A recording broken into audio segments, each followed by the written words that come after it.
Un dépliant commercial sur Adobe InDesign. Vous êtes partant? Si oui, let's go!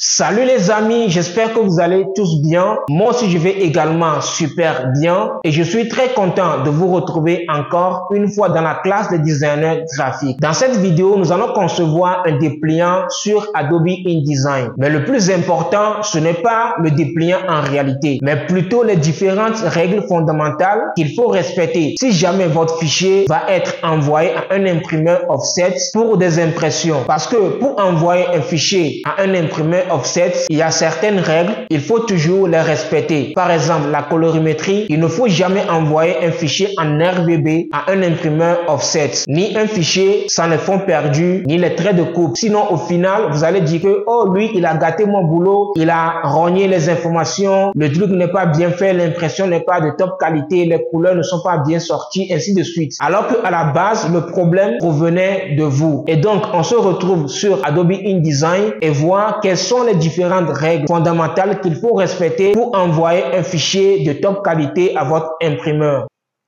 Nous voici maintenant sur Adobe InDesign et nous allons créer un nouveau document. Pour cela, on va aller dans le menu Fichier, Nouveau document. Dans la fenêtre Nouveau document, vous allez avoir 5 onglets différents. Il y a l'onglet récent où vous allez trouver tous les récents formats avec lesquels vous avez travaillé sur Adobe InDesign. Par exemple, dans mon cas, voici tous les récents formats avec lesquels j'ai travaillé sur Adobe InDesign. Ensuite, vous avez l'onglet Enregistrer. À supposer que vous avez l'habitude de travailler avec un format spécifique sur Adobe InDesign, cela pourrait être un flyer, un dépliant, un catalogue, une brochure, un magazine, ainsi de suite. Donc, pour éviter de créer à chaque fois le même format, vous allez l'enregistrer par défaut. Et pour faire cet enregistrement, vous allez venir au niveau des détails du paramètre prédéfini et vous allez cliquer sur cette petite icône. Et vous allez voir, Adobe InDesign va vous proposer un nom par défaut. Par exemple, ici, nous avons enregistré 1. Si votre fichier d'habitude est un flyer, vous allez nommer le format par flyer. Et au niveau des dimensions, vous allez définir les dimensions de votre format. Comme c'est un flyer, donc nous allons prendre 150, soit 15 cm au niveau de la largeur, ce qui fait 150 mm. Et au niveau de la hauteur, nous allons prendre 21 cm, soit 210 mm. Est-ce que vous voyez? Et si prochainement, vous allez concevoir un autre flyer, vous n'aurez plus besoin de paramétrer, c'est-à-dire de venir au niveau des paramètres prédéfinis, mettre au niveau de la largeur 150 et puis 210 mm. Vous avez déjà un format prédéfini d'un flyer. Vous allez juste cliquer dessus et après cliquer sur créer et commencer votre conception.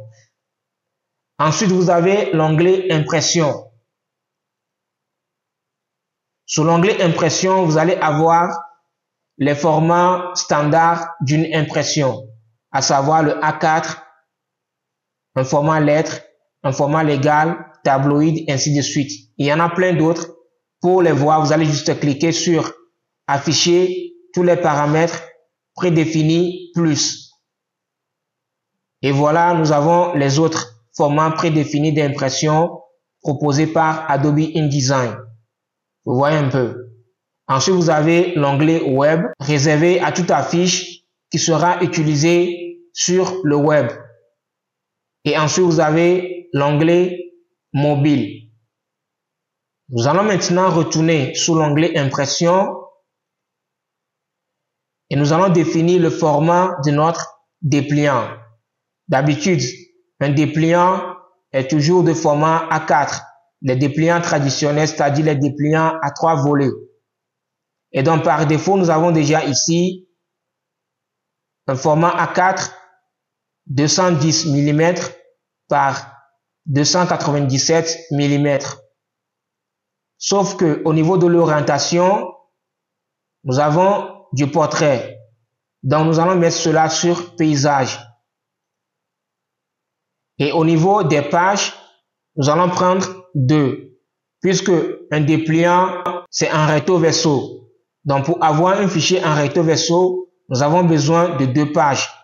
Pour ça, nous allons mettre à la place de 1, 2.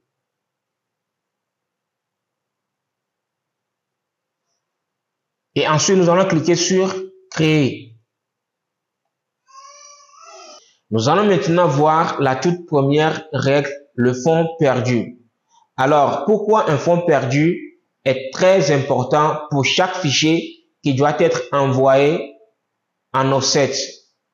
Parce que vous voyez les imprimeries offset, une fois que eux, ils vont finir d'imprimer votre fichier, ils vont devoir les rogner. Et donc, pour rogner le fichier, ils vont le mettre dans un massicot. Et ce sont les fonds perdus là que eux, ils vont rogner. Et il va rester le format fini de votre fichier. À supposer que le format fini de votre fichier est A4 et que vous n'avez pas mis des fonds perdus. L'imprimeur, il sera obligé de rogner dans les A4 là, ce qui veut dire que au lieu d'avoir un fichier A4, à la fin, vous allez avoir quelque chose plus petit que A4. Tout simplement parce que le fichier que vous lui avez envoyé, vous n'avez pas mis des fonds perdus.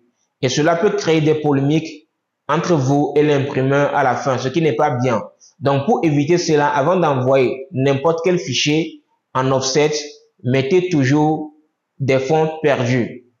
Sauf si l'imprimeur lui-même, il vous a demandé de ne plus mettre des fonds perdus.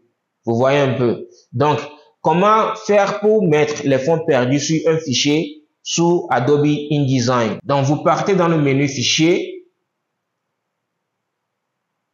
Format de document. Dans la fenêtre Format de document, vous allez venir en bas, Fonds perdus, ligne bloc.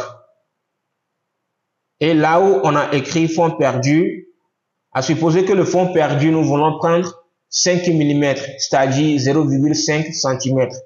Donc, au niveau de la tête, nous allons mettre 5 mm, ce qui va prendre automatiquement pour les autres. Parce que ici, il y a l'icône de uniformiser, tous les paramètres est activé. Vous voyez un peu. Et après, on va cliquer sur OK. Vous allez remarquer qu'on a maintenant une ligne rouge qui encadre notre document. C'est la ligne des fonds perdus.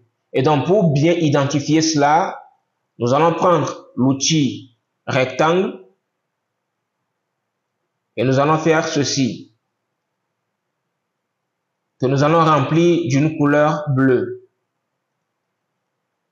Nous allons encore prendre l'outil rectangle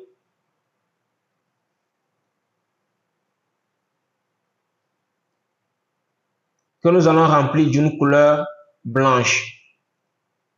Donc, vous voyez toute la partie bleue. C'est ça qui représente le fond perdu. Et donc, à l'imprimerie, une fois que l'imprimeur, lui, il va finir d'imprimer le fichier, c'est la partie bleue qu'il va rogner dans le massicot. Et il va rester au final que la partie blanche, c'est-à-dire la zone blanche qui constitue le format fini de notre fichier. Vous voyez un peu.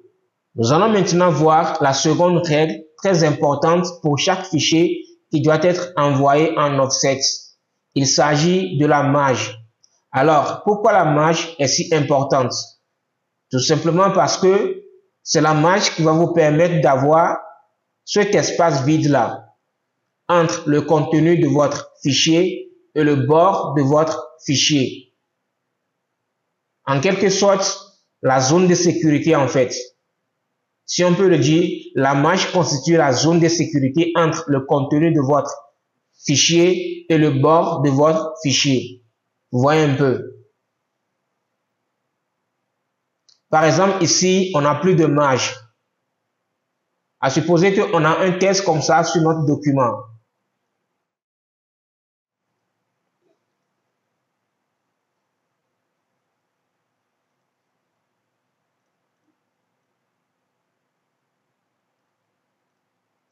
Vous voyez ceci par exemple. Entre le bord de notre document et le contenu, il n'y a pratiquement plus d'espace. Ce qui veut dire qu'on n'a plus de marge. Et l'imprimeur, en rognant le fichier, le massicot peut couper le contenu. Cela arrive très souvent. Et donc pour éviter cela, il faut toujours laisser un espace entre le bord de votre document et le contenu de votre document. Vous voyez un peu. Alors, comment faire pour mettre des marges sur un document sous Adobe InDesign? On va aller dans le menu Page, Marge et Colonne. Vous voyez un peu. Et au niveau de la marge, à supposer que nous voulons mettre une marge de 1 cm. Donc, ici, nous allons mettre 10, c'est-à-dire 10 mm. Vous voyez un peu? Mais si vous voyez que les 10 mm là sont trop, on peut mettre 5 mm ou bien 8 mm, ce qui va nous donner une marge de 0,8 cm. Vous voyez? 8 mm. Vous voyez un peu? Donc voilà ce qui veut dire que maintenant, entre le contenu de notre document et le bord de notre document, on a un espace vide de 0,8 cm, soit 8 mm. Vous voyez un peu.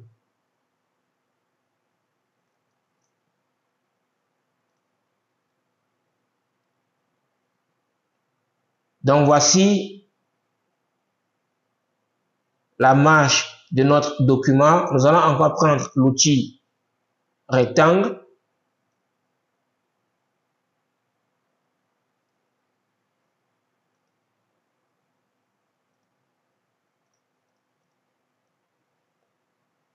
Donc vous voyez la partie blanche, c'est la zone de sécurité de notre document, soit la marge de notre document. Et la partie rouge, c'est là-bas que nous allons mettre le contenu de notre document. Est-ce que vous voyez? Donc c'est ça. La partie bleue, c'est la partie qui représente le fond perdu. La partie blanche, c'est la partie qui représente la marge. Et la partie rouge représente la partie où nous allons mettre le contenu de notre document. Vous voyez un peu. Alors, comme notre document est un dépliant, cela nous amène à voir une avant-dernière règle, les colonnes. Nous tous, nous savons qu'un dépliant traditionnel, très souvent, est de 3 volets. Et pour avoir ces 3 volets, nous avons besoin des colonnes. Et comment faire pour avoir ces colonnes? Rapidement, nous allons nous rendre dans le menu Page, ensuite Marge et Colonnes. Dans la fenêtre des marges et colonnes, au niveau des colonnes, nous allons passer de 1 à 3. Vous allez voir tout de suite que sur notre document, nous avons 3 colonnes qui apparaissent. Et entre chaque colonne, nous avons une gouttière de 4,233 mm. Ce que nous pouvons augmenter à 8, à 10, à 11, à 12. Cela dépend de l'espace que vous voulez laisser entre chaque colonne. Vous voyez un peu. Donc moi, je vais aller jusqu'à 9. 9. Pour moi, c'est déjà bon. Ensuite, je valide. OK. Nous allons maintenant voir l'importance des gouttières. Pour ça, nous allons prendre l'outil Test. Et nous allons créer simultanément 3 blocs de test. Donc pour ça, nous allons faire un clic et glisser. On maintient le clic et ensuite, on appuie 2 fois sur la touche directionnelle avant de notre clavier. 1 et 2.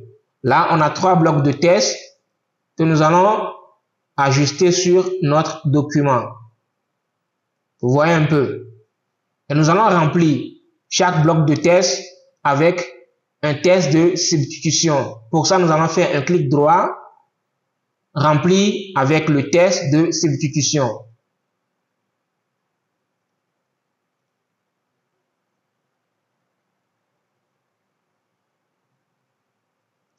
Vous voyez maintenant que entre chaque bloc de test, nous avons également une marge.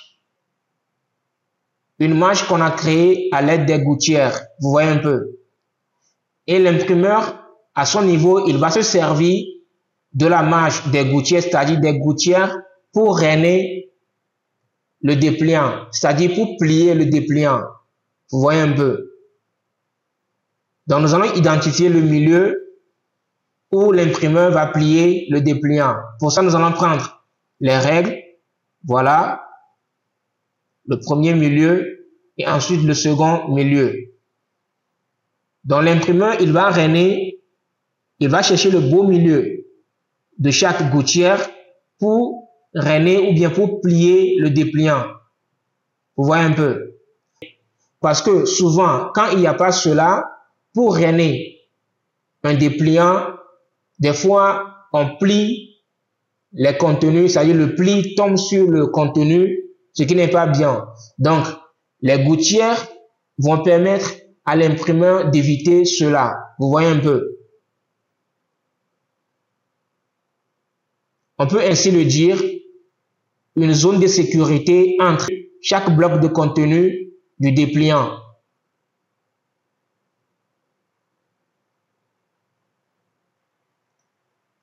Nous allons maintenant essayer de concevoir le dépliant. On va faire quelque chose vraiment simple, pas trop de complications. Donc déjà, nous allons supprimer les faux tests qu'on a ajoutés et les autres éléments aussi. Nous allons maintenant dispatcher les pages, c'est-à-dire identifier la première page ou soit la couverture de notre dépliant, la deuxième page, ainsi de suite. Donc pour ça, nous allons prendre l'outil test. Nous allons créer un bloc de test dans lequel nous allons écrire 1. On va changer la typo et puis la taille.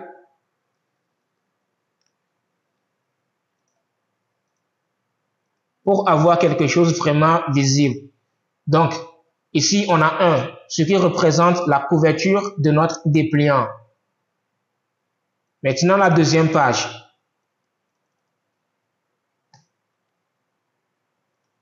Donc, voici la deuxième page. Ici, on peut avoir des informations comme qui sommes-nous.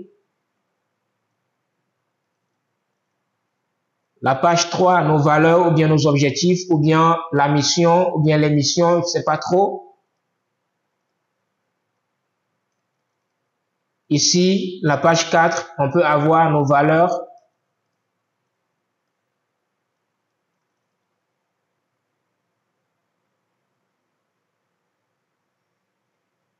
Ici, la page 5, on peut avoir notre équipe. Et ici, la dernière page, où nous allons mettre nos coordonnées, c'est-à-dire contactez-nous. Vous voyez un peu. Donc voilà, c'est dans cet ordre-là que nous allons disposer les informations sur notre dépliant. Maintenant qu'on a pu identifier les différentes pages de notre dépliant, nous allons créer un fond dégradé pour la couverture. Donc, on prend l'outil rectangle et nous allons créer un rectangle comme ceci.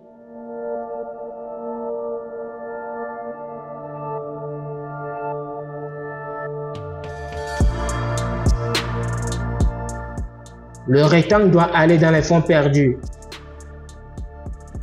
Vous voyez un peu. Maintenant, nous allons créer notre dégradé. Pour ça, vous allez venir au niveau de la palette des couleurs et ensuite vous allez cliquer sur les trois bandes qui sont ici. Nouveau dégradé.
Nous allons maintenant ajouter le titre de notre dépliant.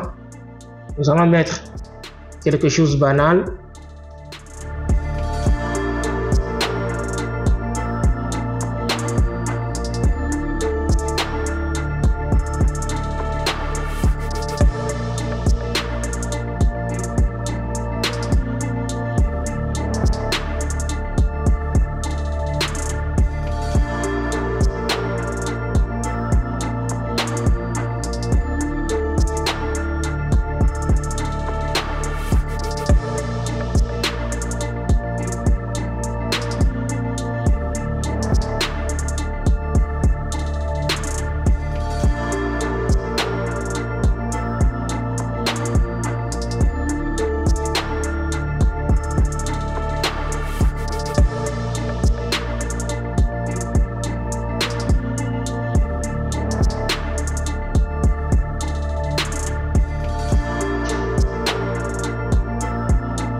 Nous allons ajouter une image à notre couverture. Donc pour ça, on part sur Adobe Photoshop. J'ai une image ici que j'ai déjà détourée. Donc pour ceux qui ne savent pas comment détourer une photo ou bien une image sur Adobe Photoshop, nous avons réalisé une vidéo dans laquelle nous avons montré différentes techniques de détourage sur Adobe Photoshop. Et donc je mettrai le lien de la vidéo en haut de l'écran sur lequel vous pouvez cliquer et aller regarder la vidéo tranquillement. Et aussi, j'avais dit au début de la vidéo qu'il ne faut jamais envoyer un fichier en RVB à votre imprimeur. Cela va également aux images. Actuellement, vous allez voir que le mode de l'image est en RVB. Donc, nous allons changer cela en CMJN. Donc, on part dans le menu Images, Mode, CMJN. Vous voyez un peu. Nous allons ajouter quelques effets de courbe histoire de diminuer ou bien de réduire un peu le noir dans l'image. Donc, pour ça, nous allons cliquer sur l'icône, créer un calque de remplissage ou de réglage courbe. Nous allons l'écréter dans l'image en cliquant sur cette petite icône. Et ensuite ici, vous allez voir CMJN. Nous allons cliquer sur l'onglet et choisir noir. Nous allons réduire cela. On réduit le noir.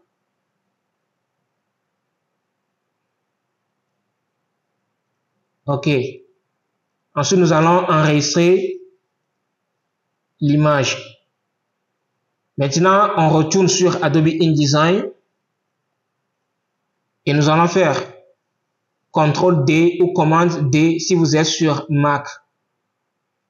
Nous allons prendre l'image.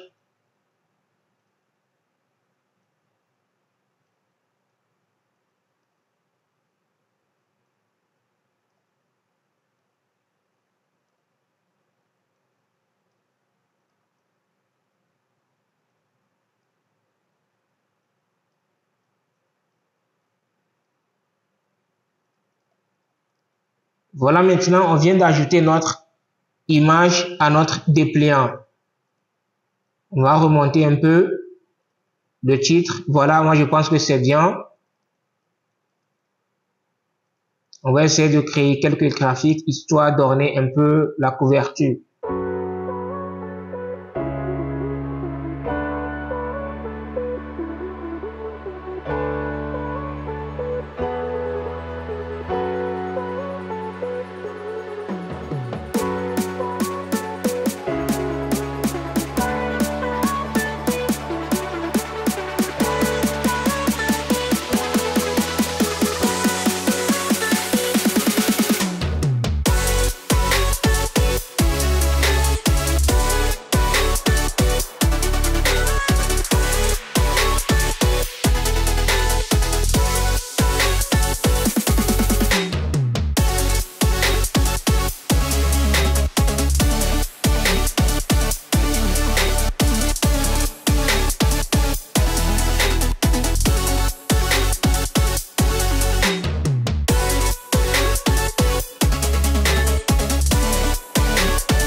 Ensuite, nous allons passer à la deuxième page.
Voilà, on vient de finir la conception du dépliant. Nous allons vérifier maintenant si dans le bleu, c'est-à-dire le dégradé bleu, tout ce qui est bleu sur le dépliant, s'il n'y a pas du noir, du jaune dedans. Vous voyez un peu. Donc pour ça, nous allons activer la fenêtre aperçu des séparations. Et au niveau où c'est écrit désactiver, nous allons cliquer sur l'onglet et prendre séparation. Maintenant, nous allons commencer avec le bleu. Donc le bleu, nous allons éteindre l'œil de la vignette cyan, c'est-à-dire nous allons éteindre l'œil du cyan et du magenta.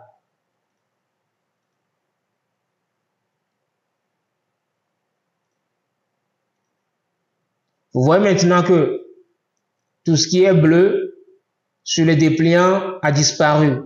Donc ce qui veut dire que le dégradé bleu ou bien la couleur bleue de notre dépliant est composé uniquement du cyan et du magenta. Vous voyez un peu. Nous allons aussi vérifier pour le dégradé rouge. On va revenir en arrière. C'est-à-dire on va réactiver l'œil du cyan et puis du magenta. Et nous allons éteindre l'œil du cyan. Vous allez observer bien. Observez bien dans le rouge. Voici le rouge qui est là. Nous allons éteindre l'œil du cyan pour voir si nous allons remarquer une différence. Si on ne remarque pas de différence, ce qui veut dire que dans le rouge, il n'y a pas de cyan. Vous voyez un peu. Donc, on va éteindre l'œil du cyan. Vous voyez qu'on n'a pas, il n'y a rien, il y a rien. Maintenant, nous allons réactiver l'œil du cyan. Et maintenant, éteindre l'œil du magenta et du jaune. Vous allez voir maintenant que tout ce qui est rouge sur le dépliant a disparu. Ce qui veut dire que le dégradé rouge de notre dépliant est composé uniquement de deux couleurs, le magenta et puis le jaune. Nous allons maintenant vérifier pour le noir. On va éteindre l'œil du noir. Vous allez voir que partout où il y a du noir sur le dépliant, on remarque quelques changements. Vous voyez surtout au niveau des images. C'est uniquement au niveau des images qu'il y a du noir. Vous voyez un peu. Si on réactive l'œil du noir, vous n'allez rien remarquer au niveau des couleurs. C'est-à-dire au niveau des fonds, vous n'allez rien remarquer parce que dans la composition du fond, on n'a pas utilisé du noir. C'est pour cela, une fois qu'on éteint l'œil du noir, vous n'allez rien remarquer si ce n'est pas au niveau des images. Vous voyez un peu. Voilà. Maintenant, nous allons essayer d'ajouter un test. Nous allons ajouter un test. On va juste écrire dépliant.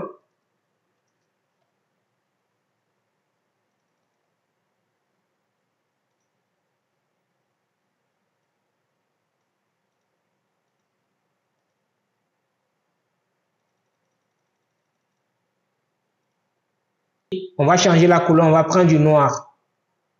Du noir CMJN. C'est-à-dire le noir 100%. Déjà, quand vous venez ici, vous allez voir cyan 0, magenta 0, jaune 0 et le noir est à 100%. C'est ça qu'on appelle un noir qui n'est pas encadré. Vous voyez un peu.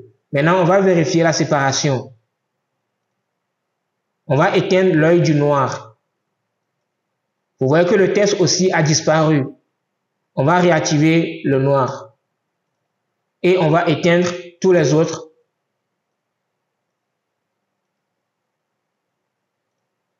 Vous voyez, le test est toujours là. Vous voyez un peu. Le test est toujours là parce que dans le test, il n'y a pas du jaune, il n'y a pas du cyan, il n'y a pas de magenta. C'est-à-dire le dépliant quoi, le test dépliant. Dans la composition de sa couleur, il n'y a pas du jaune, ni cyan, ni magenta. Vous voyez un peu. On vérifie encore. On va éteindre l'œil du noir. Le dépliant a disparu parce que dans la composition du noir du dépliant, il n'y a pas les autres couleurs. Vous voyez un peu. Maintenant, nous allons faire un autre exemple. Nous allons composer le noir, c'est-à-dire nous allons utiliser un noir RGB. Donc pour ça, on va aller ici, nouveau couleur.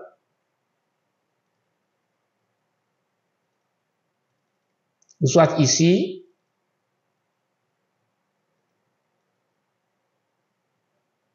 Voilà. Souvent, les gens pensent que le noir de valeur décimale 0,000 est un noir destiné à offset. C'est faux. Maintenant, on va éteindre. On va revenir ici, on va activer la séparation et on va éteindre l'œil du noir. Vous voyez que dépliant n'a pas disparu. Ce qui veut dire que on a déjà éteint l'œil. On a déjà supprimé le noir qui est dans le dépliant. Maintenant, ce qui reste là, c'est les trois couleurs là. Le cyan, le magenta et puis le jaune. C'est ça qui reste maintenant. Vous voyez un peu. On va éteindre l'œil du jaune, du magenta et il reste que le cyan. Donc, ce qui veut dire que ce qu'on voit là-bas, là, au niveau du dépliant, c'est le cyan qui est dans la composition du noir du dépliant. Vous voyez un peu. Et ça, c'est pas bien. Par exemple, l'imprimeur, quand il va flasher le fichier, il sera obligé, pour le noir là, pour le dépliant simple là, il sera obligé de faire 4 plaques avant d'avoir le noir là. Et c'est pas bien. Vous voyez un peu. Donc, il faut toujours que le noir, si le fichier va être envoyé à un imprimeur, il faut toujours que le noir soit du noir 100%, qu'il y ait plus du cyan, magenta, jaune dedans. Vous voyez un peu. Donc, on va corriger le noir, on le sélectionne et on va prendre le noir, le vrai noir. Là, c'est maintenant bon et on va éteindre encore l'œil du noir.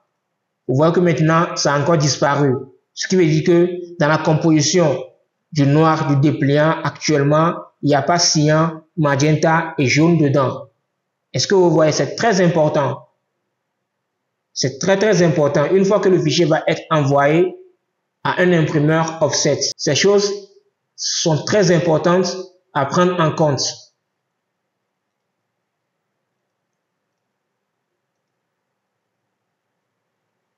Maintenant qu'on a vérifié la séparation, nous allons exporter notre fichier. Pour ça, on part dans le menu Fichier, Exportation, Adobe PDF Impression. Et ensuite, vous allez cliquer sur Enregistrer. Maintenant, dans la fenêtre Exporter au format PDF, vous allez venir au niveau des repères et fonds perdus. Vous cliquez dessus, repères. Vous allez cocher la case trait de coupe. Vous voyez un peu. Et au niveau de fonds perdus et ligne bloc, vous allez cocher la case utiliser les paramètres du fond perdu du document. Vous allez voir ici que on a maintenant 5 mm, ce qui correspond à notre fond perdu. Vous voyez un peu. Et ensuite, vous allez cliquer sur Exporter.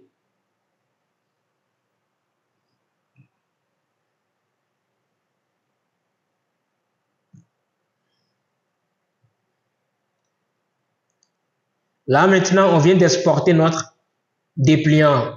Et vous allez voir ici les repères, c'est-à-dire les traits de coupe et les fonds perdus.